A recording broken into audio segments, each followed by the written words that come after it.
Who's feeling a little impulsive about breaking records? Asteroids feeling a little unstable?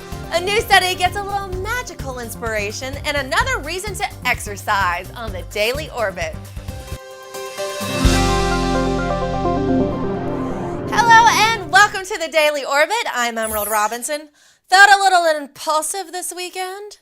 So did the Swiss pilots who made history completing the first cross-country solar-powered flight in their sun-powered aircraft, the Solar Impulse. They landed at JFK Saturday night at 11:09 p.m. Eastern, 3 hours ahead of time. A tear in the fabric of the left wing forced an earlier landing. The plane traveled a total of 105 hours and 41 minutes in its trek from San Francisco to New York, completely on solar power without a drop of gas. Now it's time to party. Several events are scheduled in the Big Apple to celebrate. Press conference, opening the NASDAQ, a UN presentation, an open house for the public, and more. Whew. I'm tired just thinking about it.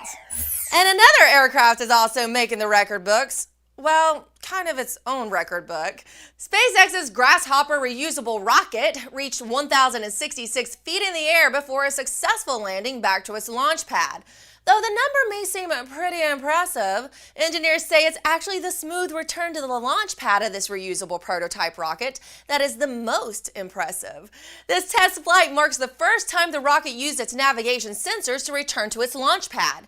Unlike other rockets, Grasshopper is designed to be able to re-enter the Earth's atmosphere, whereas other rockets burn up upon re-entry.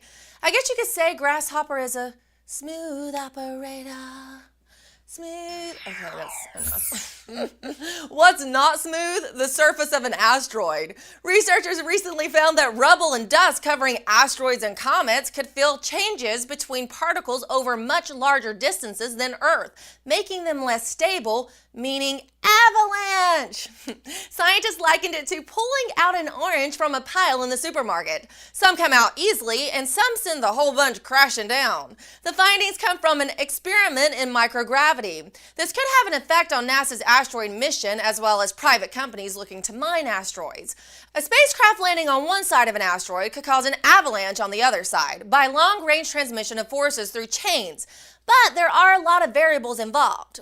Well, isn't that the story of life? Cause and effect? And then there's always positive and negative in life, which is a whole other web. And that's precisely what one researcher at UC Berkeley is looking at. He found that spider webs don't attract the prey, rather the prey attracts the web. As insects fly through the air, they generate a positive charge. This charge can be helpful in bees, for example. It attracts pollen to their legs when they land on a flower. But this positive charge also attracts the negatively or neutrally charged spider web. In his experiment, he applied positive charge to some dead insects and dropped them on spider webs. Using a high-speed camera, you can see the web deformed and touch the insect even before it reached the web. He says that the thin, flexible silk is able to reach out and grab the insect. His inspiration for the study? A magic wand. Actually, he was playing with his daughter's magic wand outdoors, which produced a positive electrostatic charge, and noticed it attracted spider webs. And then a study was born. All it took was a little magic. And here's a little magic for your mind. Exercise. Okay, so it's a little less than magical, but new research shows that physical activity reorganizes the brain so that its response to stress is decreased. Previously, researchers didn't understand why exercise reduces anxiety because it promotes growth of new neurons in the ventral hippocampus, the brain region that regulates anxiety. This should mean the young neurons should be more excitable, resulting in more anxiety. But the new studies show that exercise also strengthens the mechanism that prevents these brain cells from firing in excitable moments. Researchers say figuring out how the brain regulates anxious behavior could help patients with anxiety disorders, as well as help us to understand how the brain modifies itself to respond optimally to its own environment. And yet, one more reason we should exercise. Well, that's all for the Daily Orbit. See you tomorrow. Exercise.